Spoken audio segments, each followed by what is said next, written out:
Welcome to today's current affairs session. In this session, I'm going to explain about the law on the victim compensation with regard to the Air India flight crash which happened at Ahmedabad. So what is the law in India and on victim compensation? तो जिन लोगों की death हो गई aircraft crash के अंदर, कितने लोग मर गए, पैसेंजर जो पैसेंजर्स थे उनकी डेथ हो गई, एंड जो हॉस्टल के अंदर जो था उसके अंदर कई लोगों की डेथ हो गई, बिल्डिंग को डैमेज हो गया. तो what is the law and crew members जो हैं, जो पायलट थे और क्रू मेंबर्स, उनके बारे में क्या लॉ है हमारे पास. रीसेंट सुप्रीम कोर्ट जजमेंट्स क्या हैं with regard to the compensation in accident cases. So we will discuss in detail and this will be a very informational session for you people. And आप किसी के साथ भी discussion करेंगे तो you will be having an edge. ठीक है, चलिए आइए. The tragic incident, the tragic crash of an Air India plane Boeing 787 Dreamliner just minutes after takeoff from Ahmedabad airport last week has claimed more than 260 lives. It has caused collateral damage to the lives of the young medical students as the plane crashed into the BJ Medical College hostel mess. तो भाई hostel mess के अंदर भी कई लोगों की जान गई. It has also caused damage to the properties nearby. जो प्रॉपर्टीज थी वो भी खराब हुई, टूट गई, डिस्ट्रॉय हुई. This event has reportedly triggered and could be India's largest aviation liability exceeding 1000 crores. 1000 crore से भी ज्यादा liability इस केस में बन सकती है. Since Air India flight was going from Ahmedabad to London, Ahmedabad से लंदन जा रही थी, it qualifies as an international flight. तो ये क्या है, एक इंटरनेशनल फ्लाइट है. International flights are not only governed by Indian laws but also governed by international treaties that countries agree to follow. तो भाई since it was an international flight तो international treaties भी अप्लाई होंगी. तो कौन सी treaty India में है जो इससे डील करती है, तो आप नोट डाउन करिए, मॉन्ट्रियल कन्वेंशन. मॉन्ट्रियल कन्वेंशन जो है it was signed in 1999. Officially it is known as convention for the unification of certain rules for international carriage by air. तो अगर आप इसको इतना बड़ा नाम याद नहीं कर सकते तो आप याद रखना, मॉन्ट्रियल कन्वेंशन 1999 में ये ट्रीटी जो है, ऑफिशियली ये ट्रीटी आई थी 1999 में, which lays down rules for passenger safety. इसमें कौन से रूल्स हैं मॉन्ट्रियल कन्वेंशन में? पैसेंजर सेफ्टी के रिगार्डिंग, बैगेज रूल्स है ना, जो उनका लगेज होता है उनके बारे में रूल्स दे रखे हैं, and most importantly compensation for injuries or death during the international flight. So याद रखना, मॉन्ट्रियल कन्वेंशन इंटरनेशनल फ्लाइट्स के ऊपर लगता है, डोमेस्टिक फ्लाइट्स के ऊपर मॉन्ट्रियल कन्वेंशन नहीं अप्लाई होता. सो application in this case, so in this case victim compensation किन के लिए? For those who died and for those who were injured in the crash. Unfortunately only one person he survived. तो बाकी तो सारों की डेथ हो गई ना. तो जो सर्वाइव कर गया उसके ऊपर भी मॉन्ट्रियल कन्वेंशन लगेगी, क्योंकि मॉन्ट्रियल कन्वेंशन डेथ जिनकी हो जाती है उनको भी कवर करती है और जिनको इंजरीज होती हैं उनको भी कवर करता है. Instead Air India's liability to the passengers will be governed by, Air India की जो लायबिलिटी बनेगी ना अब, it will be governed by which treaty? Montreal convention, because it applies to all international carriage by air between countries that have signed the convention. तो जिन जिन countries ने sign की हुई है उनके बीच में फ्लाइट्स अगर ऑपरेट कर रही है उन पे लगेगी.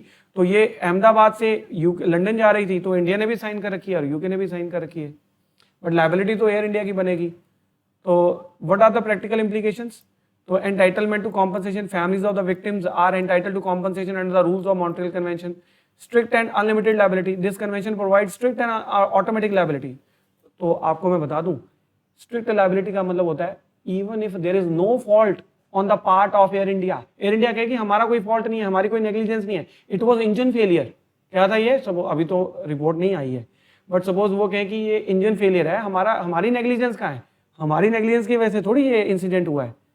तो इस मॉन्ट्रियल कन्वेंशन के अंदर ये स्ट्रिक्ट लायबिलिटी है, मतलब कि आपको कॉम्पनसेशन देनी ही पड़ेगी even if there was no negligence on the part of Air India.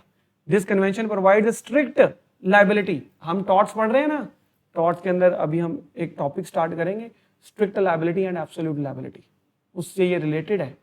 तो स्ट्रिक्ट लायबिलिटी का मतलब देखो एक पर्सन की लायबिलिटी होती है, it is based on it's fault, उसकी गलती है. हमारी लायबिलिटी कब बननी चाहिए? जब हमारी गलती होती है. बट स्ट्रिक्ट लायबिलिटी ये कहता है कि आपकी कोई गलती नहीं, आपके पार्ट पे कोई फॉल्ट नहीं है, still you are strictly liable, आप फिर भी लायबल हो। क्यों? क्योंकि you were doing something which were inherently dangerous, मतलब अब आप एरोप्लेन उड़ा रहे हो या ऑपरेट कर रहे हो, है ना, एयर इंडिया ऑपरेट करवा रहा है एरोप्लेन, तो भाई वो इतना उसमें खतरा होता है कि लाइक अगर एरोप्लेन जरा से भी कुछ हो जाए तो एक्सीडेंट होने के कितने चांस होते हैं। तो इसलिए उनको स्ट्रिक्ट लायबिलिटी है कि भाई इस कन्वेंशन के अंदर उनका फॉल्ट अगर नहीं भी है फिर भी वो लायबल है for airlines up to a certain amount. But कितनी स्ट्रिक्ट लायबिलिटी बनेगी? क्या सर अनलिमिटेड लायबिलिटी है? तो अभी हम आगे जाके देखेंगे। मॉन्ट्रियल कन्वेंशन के अंदर एक सिस्टम है जिससे कॉम्पनसेशन कैलकुलेट की जाती है। तो प्रेजेंट जो मॉन्ट्रियल कन्वेंशन के अंदर जो क्राइटेरिया दे रखा है उसके अकॉर्डिंग एक पर पर्सन को ये ऑलमोस्ट 1.5 करोड़ या 1.2 करोड़ मिलने वाली है कॉम्पनसेशन। ये फिक्स्ड है, इतनी मिलनी है, चाहे नेग्लिजेंस है इनकी चाहे नहीं है, ये मिलना है। पर अगर कल को रिपोर्ट आती है और ये पता चलता है कि there was a negligence on part of Air India, कि इन्होंने चेक नहीं अच्छे से किया जी, जो एरोप्लेन के चेक्स होते हैं पहले फ्लाइंग से पहले उसमें कोई नेग्लिजेंस थी इनकी, फिर ये कॉम्पनसेशन बढ़ भी सकती है। बट फिक्स्ड मिलनी है without proving the negligence on their part, वो तो उतनी मिलनी है। बट अगर नेग्लिजेंस प्रूव कर दी फिर वो बढ़ भी सकती है। समझ में आ रही है? स्ट्रिक्ट जो है उसका क्या मतलब है कि कोई भी नेग्लिजेंस नहीं भी है फिर भी इतनी कॉम्पनसेशन फिक्स्ड अमाउंट की आपको मिलेगी। देन कॉम्पनसेशन अमाउंट कितनी है? देखो, even if no fault is proved, passengers family can claim up to approximately how much 128,821 SDRs। अब SDR क्या होते हैं? Special drawing rights. इसको मैंने आगे जाके एक्सप्लेन किया है what is SDR।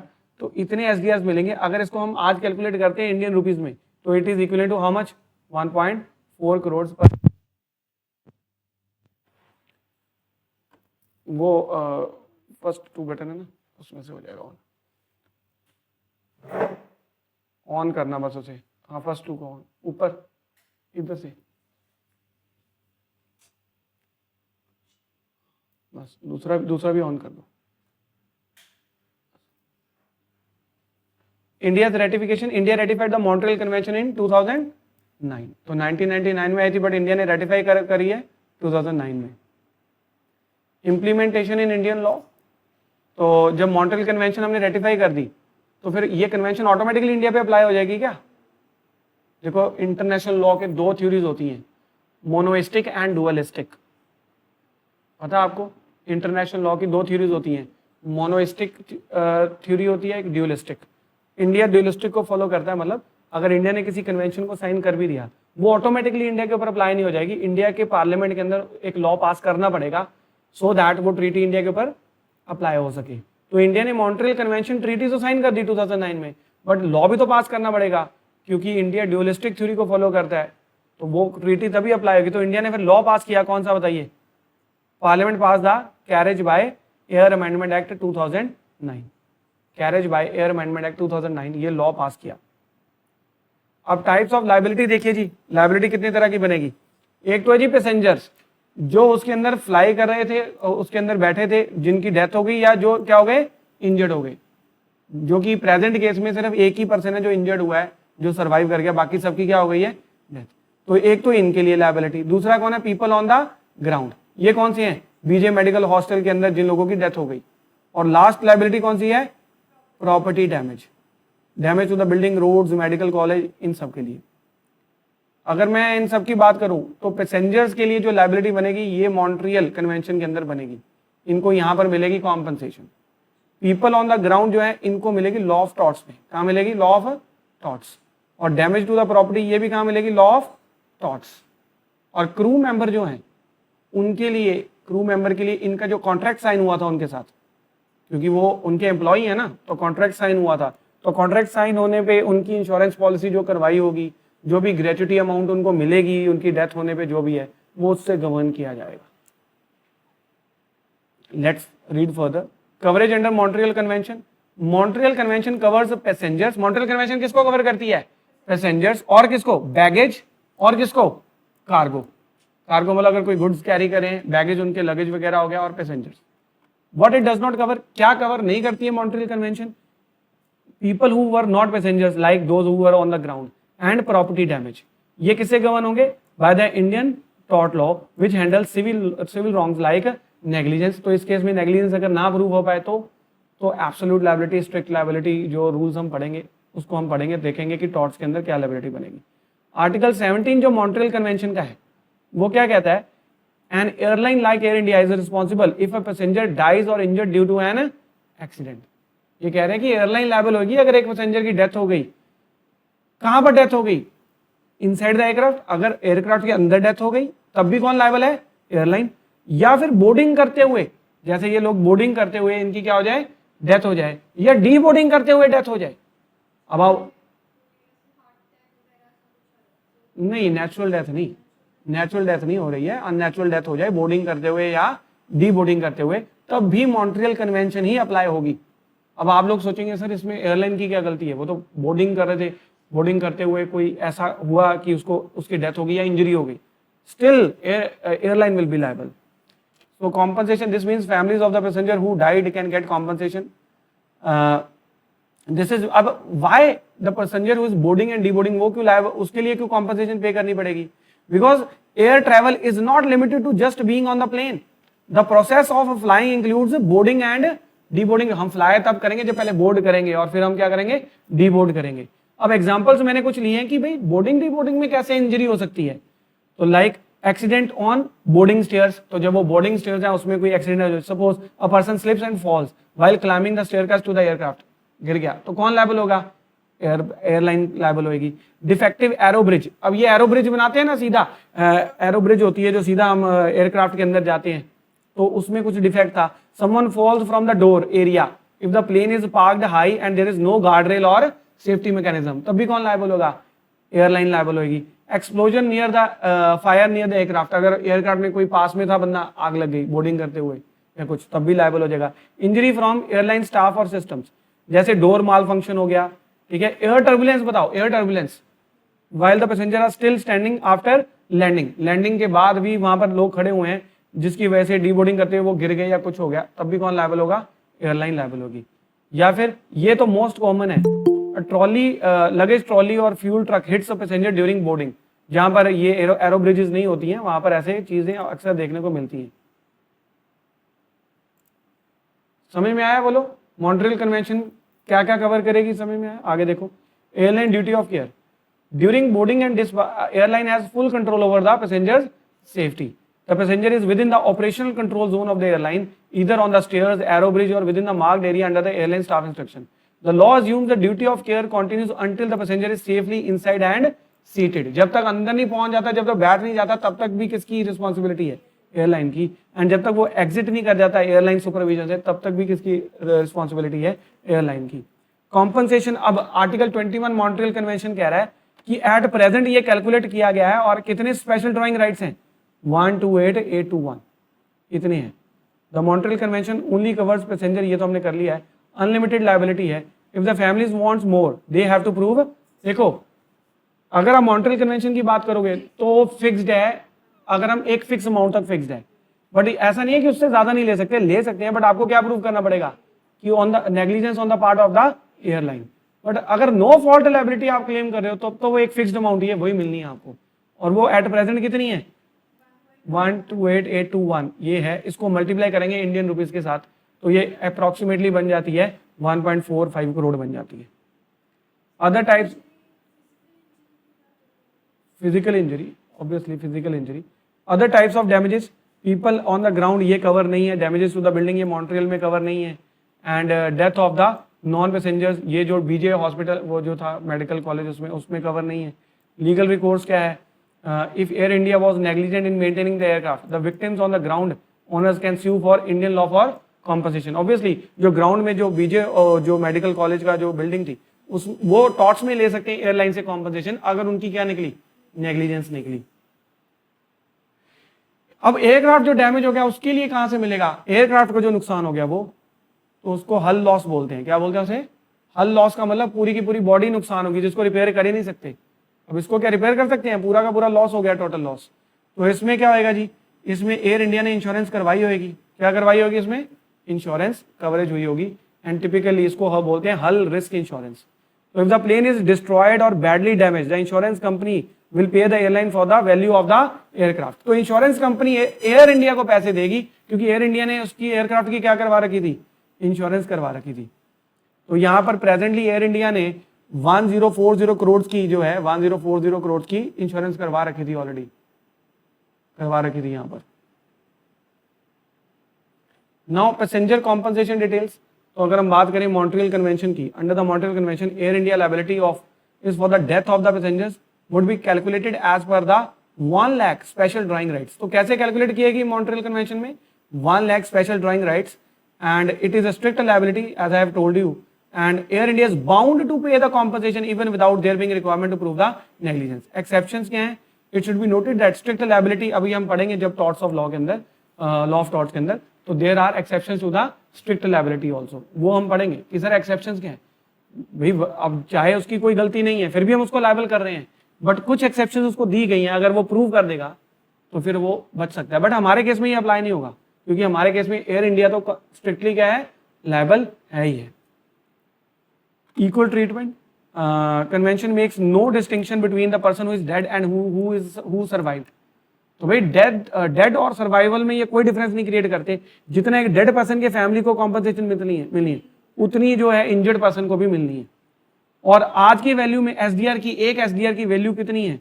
It is almost ₹120। तो आज के एसडीआर 128 इंटू 120 कितना बन गया? 1.54 crore. Understanding what are special drawing rights. तो अब आपके मन में क्वेश्चन होगा sir what are special drawing rights.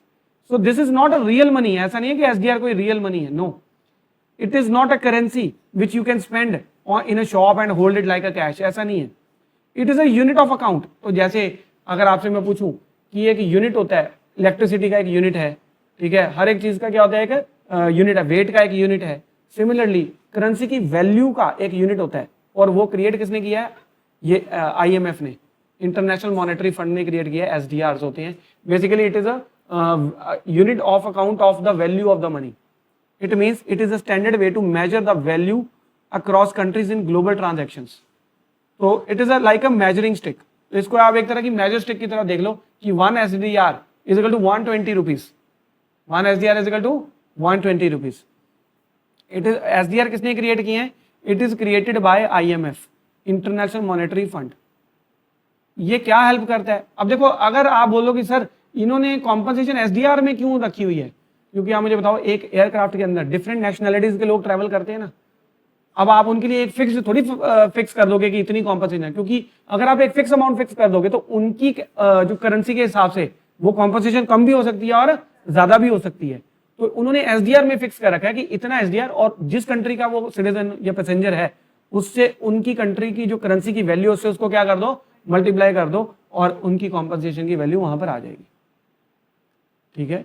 Y use SDR in air crash? Because passengers may be from different countries, each with a different currency.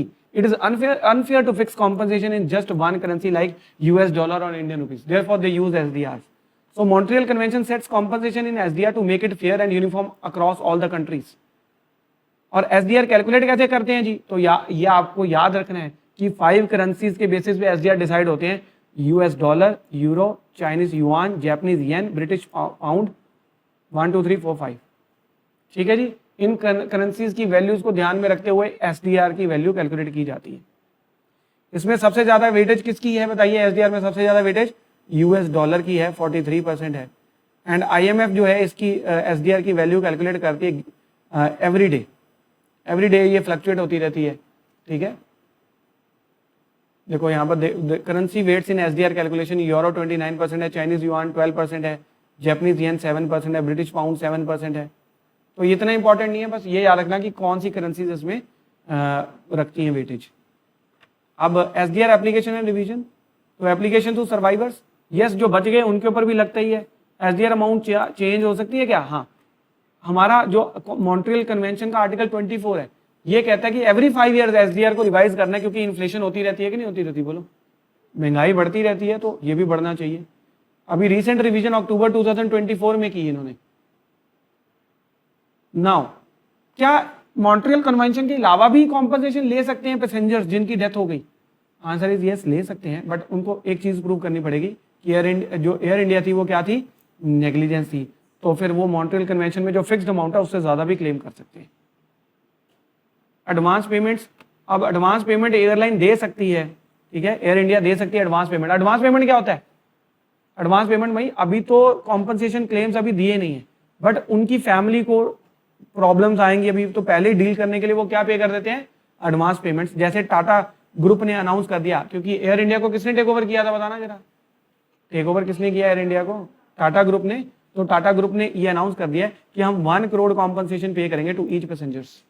तो ये as an advance money, जब final compensation calculate करी जाएगी तो उसमें ये set of हो जाएगी। समझ आई बात? तो ये एडवांस पेमेंट क्यों की जाती है? To make advance payment if requested by the national law to meet the immediate economic needs of the family of the deceased. Immediate needs अगर होती हैं तो फिर वो क्या दे सकते हैं? एडवांस पेमेंट भी दे सकते हैं। Now this is very important, Indian courts precedents. तो इंडियन कोर्ट्स के क्या प्रेसिडेंट्स हैं? केरला हाई कोर्ट की जजमेंट आई थी 2011 के अंदर, जहां पर केरला हाई कोर्ट के अंदर CN Ramachandra Nair and GS Gopinath बैठे थे। उन्होंने 2010 में मैंगलोर के अंदर एक एयर क्रैश हुआ था, और वहां पर उन्होंने बताया था कि भाई ये कॉम्पनसेशन कितनी मिलेगी, कैसे मिलेगी। तो उन्होंने बोला है कि एयरलाइन की लायबिलिटी अनलिमिटेड होती है। कितनी होती है? अनलिमिटेड, मतलब फिक्स नहीं है कि इतनी। और उन्होंने बोला कि अगर मॉन्ट्रियल कन्वेंशन में लोगे विदाउट फॉल्ट कितनी है? फिक्स्ड है, बट अगर आप नेग्लिजेंस प्रूव कर दोगे तो कितनी है? अनलिमिटेड है। अनलिमिटेड का मतलब क्या कि मैं 50 करोड़ भी मांग लूं? नहीं, देखो फिक्स्ड है कि इतनी तो मिलनी है। अगर नेग्लिजेंस में प्रूव कर दूं और मैं बोलूं कि नहीं मेरे को तो ज्यादा नुकसान हुआ है, तो उनकी अनलिमिटेड है। जितना मैं नुकसान प्रूव करूंगा उनको देना पड़ेगा। अनलिमिटेड का मतलब ये होता है कि जितना मैं अपना डैमेज प्रूव करूंगा उतना उनको देना पड़ेगा। अब डैमेज कैसे प्रूव करोगे? क्या डैमेज प्रूव करोगे कि मेरे को ये नुकसान हुआ? ये एक पर्सन यही प्रूव करेगा कि मेरी फैमिली मेंबर की डेथ हो गई है, तो डैमेज क्या प्रूव होगा? डैमेज प्रूव होगा अगर वो पर्सन एक हायर रैंक पे था, हायर पोजीशन में था, उसकी प्रेजेंट सैलरी 5 लाख रुपीज थी, तो फ्यूचर प्रोस्पेक्ट इनकम वो 50-60 साल तक काम करता, तो मुझे बताओ आज उसकी सैलरी 5 लाख रुपए पर मंथ है, 5 लाख, एंड वो आने वाले 30 साल तक अभी काम करता, पर मंथ के हिसाब से 5 लाख है, तो इतने सालों की फ्यूचर इनकम कैलकुलेट करोगे कि नहीं करोगे? देन उसके प्रमोशन प्रोस्पेक्ट भी तो है, प्रमोशन भी तो होगी कि उसकी सारे उम्र 5 लाख ही देगी, नहीं बढ़ेगी ना। और भी चीजें हैं, उसका खर्चा भी तो होगा कि सारा सेविंग हो जाएगी, तो एक्सपेंसेस भी तो होंगे, एक्सपेंसेस माइनस करने पड़ेंगे। उसके अलावा वो सेविंग्स भी करता, सेविंग्स करता कि नहीं करता? उसके अलावा पेंशन मिलती, उसको बहुत सारी चीजें मिलती। तो ये सारी चीजें ध्यान में रखते हुए कैलकुलेट करके आपको दिखाना है कि मुझे एक्चुअल लॉस तो 10 करोड़ बन रहा है, मुझे आप दे रहे हो 1 करोड़, मेरा तो एक्चुअल लॉस कितना बन रहा है? 10 करोड़ बन रहा है। तो आप नेग्लिजेंस प्रूव करो, और एयरलाइन की लायबिलिटी कितनी है? अनलिमिटेड है। जितना आप अपना डैमेज शो करोगे और आप प्रूव करोगे उतनी एयरलाइन को वो पैसे देने पड़ेंगे।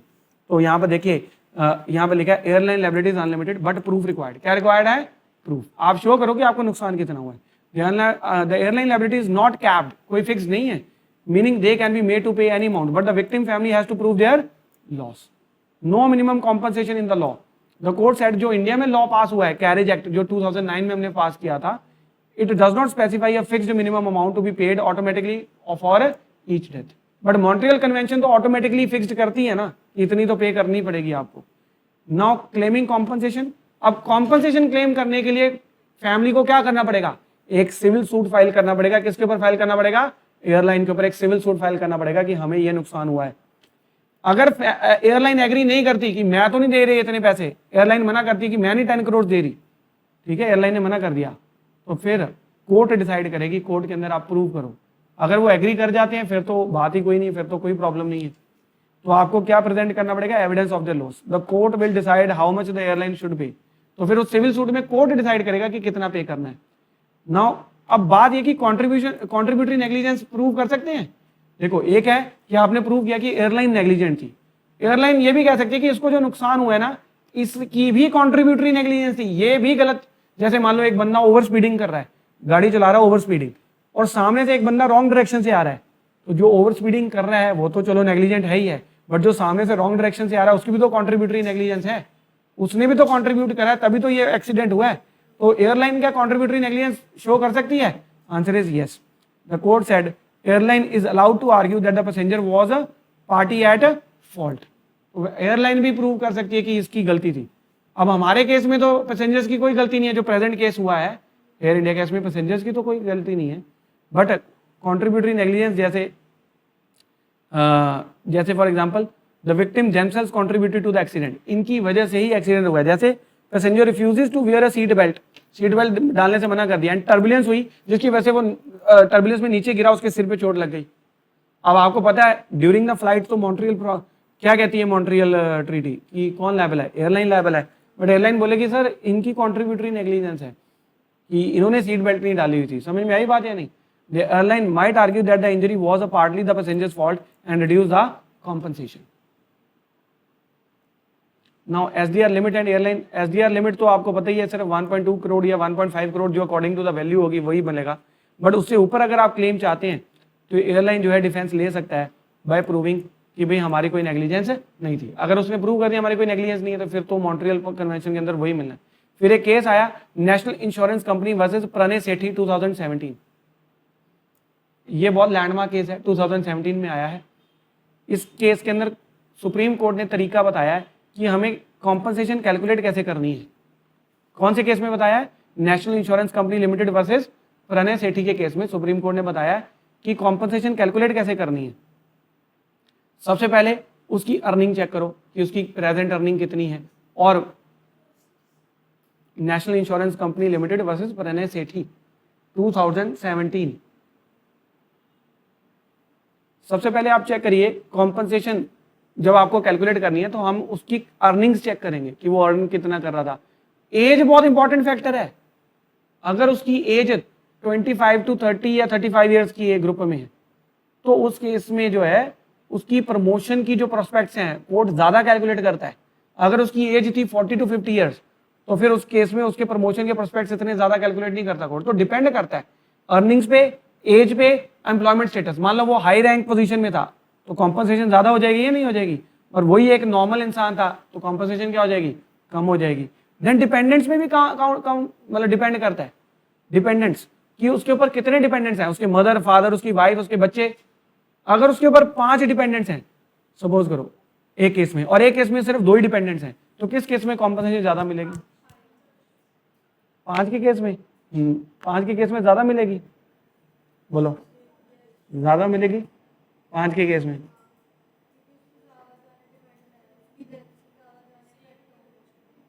वैसे बात आपकी ठीक है कि भाई डिपेंडेंस जब ज्यादा होगा, बट आपका लॉजिक गलत है। आपको लग रहा है कि डिपेंडेंस ज्यादा तो ज्यादा कॉम्पनसेशन दो, नहीं, हमें तो उसकी अर्निंग के हिसाब से कैलकुलेट करना है ना। तो अगर उसके डिपेंडेंट्स कम है तो उसके पास जो डिपेंडेंट्स कम है तो उसके पास जो मनी बचेगी वो अपने आप खर्च करेगा ना अपने ऊपर। भाई 2 लोग हैं घर पे, तो घर पे 2 लोगों की जरूरतें कम होएगी ना, कम होगी कि ज्यादा होगी 2 लोगों की? उसके बाद एक्स्ट्रा मनी जो बचेगी वो अपने ऊपर स्पेंड करेगा कि बोलेगा कि नहीं नहीं मुझे फैमिली को सपोर्ट करना है। जहां डिपेंडेंस ज्यादा वहां पर फैमिली सपोर्ट ज्यादा, फैमिली सपोर्ट ज्यादा तो कॉम्पनसेशन, फैमिली यही तो मांग रही है कि भाई हमें जो वो सपोर्ट करता वो छिन गया, वो मर गया इंसान। समझ में आ रही है कि नहीं बात? अगर फैमिली मेंबर ही 2 हैं तो उनको कितनी सपोर्ट करता, वो 2 मेंबर है तो 20,000 दे देता घर पे, बाकी पैसे किसके पास रखता? खुद के पास रखता, खुद ऐश करता, जो भी करता। और डिपेंडेंट ज्यादा है तो वो ज्यादा सपोर्ट भेजता ना फैमिली के अंदर। तो यही है, और भी अमाउंट्स हैं। तो what are future prospects? Future prospects means the expected future salary a person might have earned if they had not died. So the court adds a certain percentage to the deceased income to reflect their career growth. career growth कैसे?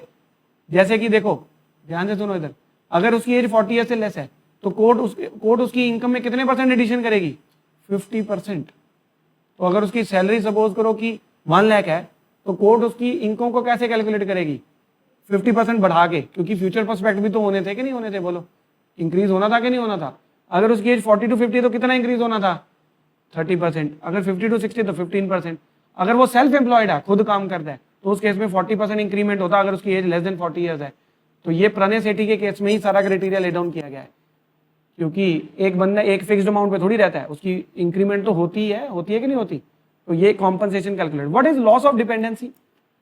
What is loss of dependency?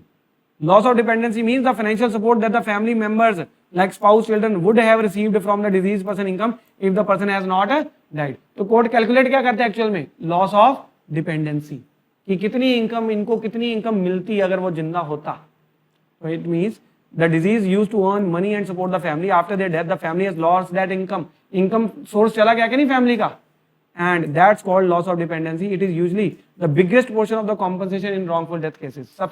सबसे ज्यादा compensation calculate करने में सबसे बड़ा factor क्या होता है? Loss of dependency, जो income family को मिलनी थी वो. इसके अलावा और क्या जी होता है? Loss of estate, loss of consortium and funeral expenses. भाई फैमिली के फ्यूनरल एक्सपेंसेस भी तो होंगे, वो भी ऐड करता है कोर्ट. लॉस ऑफ कंसोर्शियम बड़ा इंपॉर्टेंट है. Loss of consortium is non economic loss. Economic loss तो हमने देख लिया कि क्या. नॉन इकोनॉमिक लॉस पता क्या है? उसका बेसिकली उसकी कंपनी, वो बंदा जिंदा होता, उसकी कंपनी जो है उनको मिलती, तो it is a kind of non economic loss कि जो स्पाउस होती है उसके साथ वो शेयर करता रिस्पॉन्सिबिलिटीज, फैमिली की रिस्पॉन्सिबिलिटी शेयर करता, तो वो भी कोर्ट ने ऐड किया हुआ है. लॉस ऑफ एस्टेट क्या है? लॉस ऑफ एस्टेट क्या है कि एक तो जो फैमिली को वो देता वो तो कैलकुलेट कर लिया कोर्ट ने, एक जो वो खुद भी तो सेविंग करता, बोलो यस और नो, खुद भी सेविंग करता, खुद भी उसको पेंशन मिलती, वो है loss of estate. Loss of consortium समझ में आया, एंड फ्यूनरल एक्सपेंसेस तो मैंने आपको बता ही दिया. हाँ, ऑब्वियसली, क्योंकि उसकी इनकम के अकॉर्डिंग अपनी सपोर्ट भेजेगा ना अपनी फैमिली को. जैसे यहां पर देखो आप, वो तो मॉन्ट्रियल में तो बराबर मिलने वाली है, बट अगर आप उससे ज्यादा क्लेम कर रहे हो कि मुझे तो ज्यादा लॉस हुआ है, तो अभी अभी हमने पढ़ा, केरला हाईकोर्ट ने बोला कि लायबिलिटी अनलिमिटेड है एयरलाइन की. आप शो करो कि आपको कितना हुआ है लॉस, प्रूव करो, आप प्रूव करो ना. अब एक ऑटो रिक्शा वाले को कितना लॉस हुआ होगा तो वो कैलकुलेट कर लो आप. आपका जितना आपको फिक्स मिल रहा है उससे कम ही बन रहा है, बट फिक्स से अगर ज्यादा बन रहा है तो आप प्रूव करो ना अपना लॉस और डैमेज. ये पॉइंट है. तो जैसे यहाँ पर देखा है कि उसका इनकम फैमिली जो भी होती, तो लाइक यहाँ पे देखो, if say mister Sharma was earning 20 lakh a year and used to save 5 lakh annually, if he lived 20 more years, then कितना सेव कर लेता वो? 1 करोड़ सेव कर लेता. तो ये उसकी एस्टेट है.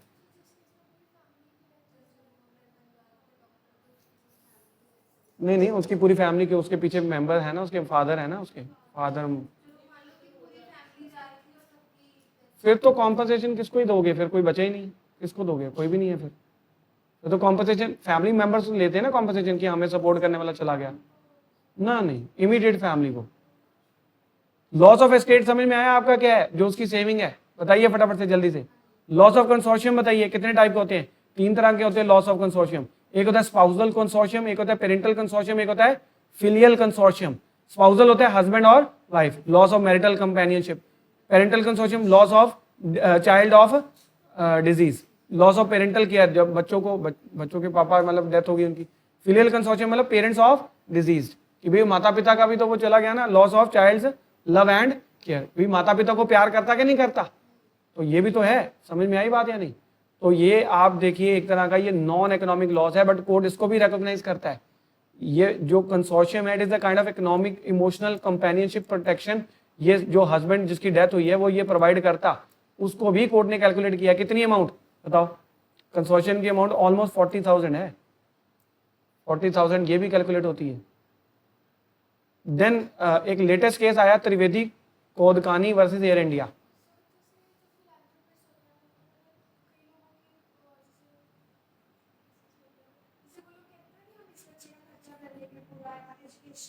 फिलैंथ्रोपिस्ट, हाँ, तो वो तो उससे कोई it doesn't matter.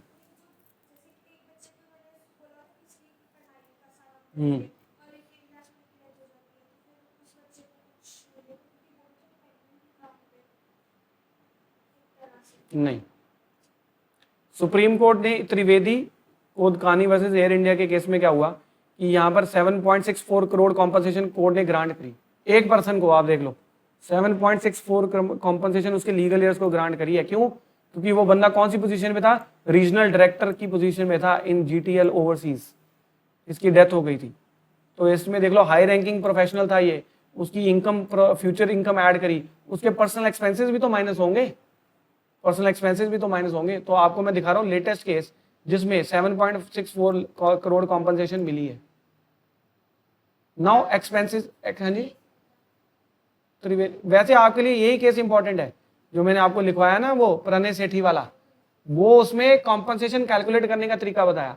Montreal convention के अंदर लायबिलिटी क्रिएट हो रही है, और जो एयर जो ये एक्ट है, ठीक है, उसके अंदर हमारा इंडिया का लॉ है, उसमें लायबिलिटी जो है क्या है? अनलिमिटेड है। और जो बाहर जो पैसेंजर्स नहीं थे, जो वहां पर उनकी डेथ हुई है जो बीजे हॉस्पिटल के अंदर, उनके लिए लॉ ऑफ टॉर्ट्स है हमारे पास।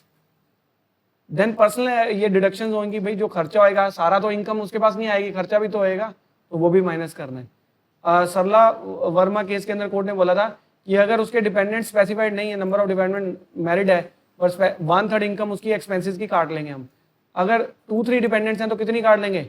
1/4। अगर 4-5 डिपेंडेंट्स हैं तो कितनी काट लेंगे? तो देखो कम होती जा रही है, कम होती जा रही है। 1/5 ऑफ द इनकम क्या हो गया?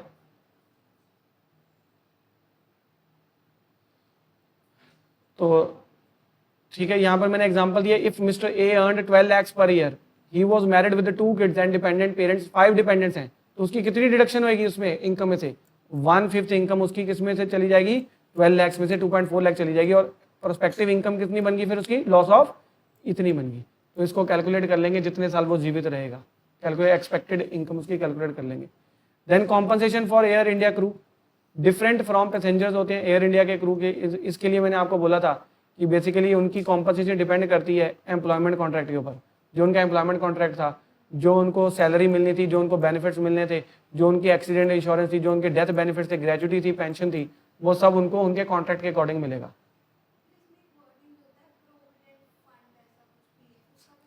वो होता है प्रोविडेंट फंड, बेसिकली उनकी सैलरी में से कट जाता है और उतना वो वैसे सोशल सिक्योरिटी होती है एक तरह की, कि सरकार उतना, जैसे गवर्नमेंट या एम्प्लॉयर, सपोज करो एम्प्लॉयर, अब एक पर्सन जो एम्प्लॉय है उसकी सैलरी में से कुछ पार्ट कटेगा, कुछ एम्प्लॉयर पे करेगा और कुछ गवर्नमेंट पे करेगी, और ये सारा फंड जाएगा प्रोविडेंट फंड के अंदर, और उसकी रिटायरमेंट के बाद वो उसको पैसे मिलेंगे, उसके ऊपर रिटर्न, जो भी म्यूचुअल फंड्स में इन्वेस्टमेंट होती है जो होती है वो होता है ये सारा। ठीक है, हाँ वो पहले भी ले सकते हैं हम, वेरी करेक्ट।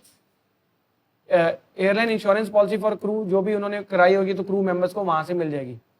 अब कोलेटरल डैमेज और ये ग्राउंड फैट, ये जो है इसके अंदर, this means damage to the buildings, roads, infrastructure were not on the and these people you know these were not on the plane but got damaged because the plane crashed into them। तो property damage, ground casualties, तो इन लोगों के पास क्या है जी? They can not claim compensation under Montreal convention, rather they will claim under the Indian law of torts. Now अब जो ये लोग हैं जिनकी डेथ हुई है, ये कौन सा केस फाइल करेंगे? तो इसको बोलते हैं क्लास एक्शन लॉ सूट्स। क्या बोलते हैं इसको हम? Class action law suits. क्या बोलते हैं इसे हम? Class action. क्यों? क्योंकि कितने लोगों की डेथ होगी, तो क्या एक एक बंदा केस फाइल करेगा? 100 लोगों की डेथ होगी? नहीं, वो सारे इकट्ठे होकर क्लास एक्शन फाइल करेंगे। क्या?